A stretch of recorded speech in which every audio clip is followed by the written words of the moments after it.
ಕರ್ನಾಟಕ ಅಂತ ತೆಗೆದುಕೊಳ್ಳಿಕ್ ಬರಲ್ಲ ಸರ್. ಯಾಕಂದ್ರೆ ಕರ್ನಾಟಕದಲ್ಲಿ ದೊಡ್ಡ ಸಂಖ್ಯೆಯಲ್ಲಿ ತೆಂಗು ಬೆಳೆಗಾರರು ಇದ್ದಾರೆ. ಅದರಲ್ಲೂ ವಿಶೇಷವಾಗಿ ಕ್ಯಾಶ್ಯೂ ನಟ್ ಈ ತರ ವಿಚಾರದಲ್ಲಿ ಇರ್ಬೋದು, ಅವರಿಗೆ ಆದ್ಯತೆಯನ್ನ ಕೊಡುವಂತ ದಿಕ್ಕಿನಲ್ಲಿ. ಯಾಕಂದ್ರೆ ತೆಂಗು ಮತ್ತೆ ಕ್ಯಾಶ್ಯೂ ಇದಕ್ಕೆ ಸಂಬಂಧಪಟ್ಟಂಗೆ ಒಂದು ಎಕ್ಸ್ಪೋರ್ಟ್ ಗೆ ಹೆಚ್ಚಿನ ಒಂದು ಆದ್ಯತೆಯನ್ನ ಕೊಡುವಂತ ಪ್ರಯತ್ನ ಕಾರ್ಯ ಆಗಿದೆ.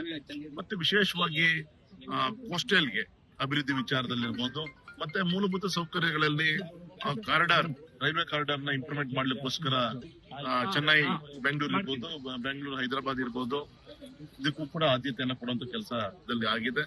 ಮತ್ತು ವಿಶೇಷವಾಗಿ ಕೊಟ್ಟಂತ ಬಜೆಟ್ ನಲ್ಲಿ ಇಡೀ ದೇಶದ ಎಲ್ಲಾ ವ್ಯಕ್ತಿನೂ ಕೂಡ ಇದು ಅಡಿಯಲ್ಲಿ ಬಂದೇ ಬರ್ತಾರೆ. ಹಾಗಾಗಿ ಇದನ್ನು ವಿಶೇಷವಾಗಿ ನಾವು ಕರ್ನಾಟಕ ಅಂತ ತೆಗೆದುಕೊಳ್ಳೋಕ್ಕಿಂತ ಕೊಟ್ಟಂತ ಎಲ್ಲಾ ಕಾರ್ಯಕ್ರಮಕ್ಕೂ ಕೂಡ ಕರ್ನಾಟಕದ ಜನತೆಗೂ ಕೂಡ ಸಮರ್ಪಣೆ ಆಗುತ್ತೆ.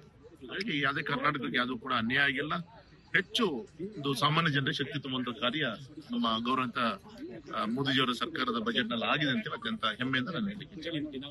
ಮತ್ತೆ ಆರ್ಟಿಫಿಷಿಯಲ್ ಇಂಟೆಲಿಜೆನ್ಸ್ ಮುಖಾಂತರ ಕೃಷಿಗೆ ಇನ್ನೂ ಹೆಚ್ಚಿನ ಒಂದು ಒತ್ತನ್ನು ಕೊಡುವಂತ ದಿಕ್ಕಿನಲ್ಲಿ, ಕೃಷಿ ಉತ್ಪಾದನೆಗೆ ಇನ್ನು ಹೆಚ್ಚಿನ ಒಂದು ಒತ್ತನ್ನು ಕೊಡುವಂತ ದಿಕ್ಕಿನಲ್ಲಿ ಈ ಬಜೆಟ್ ಅನ್ನ ಕೊಡುವಂತ ಕೆಲಸವನ್ನ ಮಾಡಿದ್ದಾರೆ.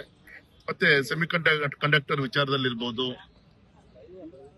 ವಿಶೇಷವಾಗಿ ಹೆಲ್ತ್ ಅಂಡ್ ಎಜುಕೇಶನ್ಗೆ ರಿಲೇಟೆಡ್. ಯಾಕಂದ್ರೆ ಒಂದು ಬಡತನದಲ್ಲಿರುವಂತ ಕುಟುಂಬಗಳಿಗೆ ಅವ್ರು ದುಡಿದಂತ ದುಡಿಮೆ ಪೂರ್ತಿ ಆರೋಗ್ಯ ಕ್ಷೇತ್ರಕ್ಕೆ ಖರ್ಚು ಮಾಡಬೇಕಾಗಿತ್ತು.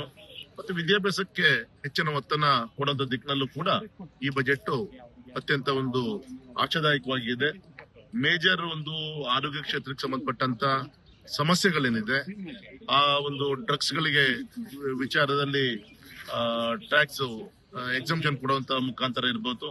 ಈ ರೀತಿ ಒಂದು ಸರ್ವೇ ಸಾಮಾನ್ಯ ಎಲ್ಲ ಜನರಿಗೆ ಸಬ್ಕಾ ಸಾಥ್ ಸಬ್ಕಾ ವಿಕಾಸ್ ಅಂತ ನಾವೇನ್ ಹೇಳ್ತೀವಿ, ಆ ರೀತಿ ಸರ್ವ ಜನಾಂಗರಿಗೆ ಒಂದು ಸ್ಪಂದನೆ ಕೊಡುವಂತ ಒಂದು ಪವಿತ್ರವಾದಂತ ಒಂದು ಬಜೆಟ್ ಅನ್ನ ಗೌರವಂತ ಮೋದಿಜಿ ಅವರೊಂದು ಸರ್ಕಾರ ಕೊಟ್ಟಿದೆ ಅಂತೇಳಿ ಅತ್ಯಂತ ಅಭಿಮಾನ ಪೂರ್ವಕ ನಾನು ಹೇಳಲಿಕ್ಕೆ ಇಚ್ಛೆ ಪಡ್ತೇನೆ.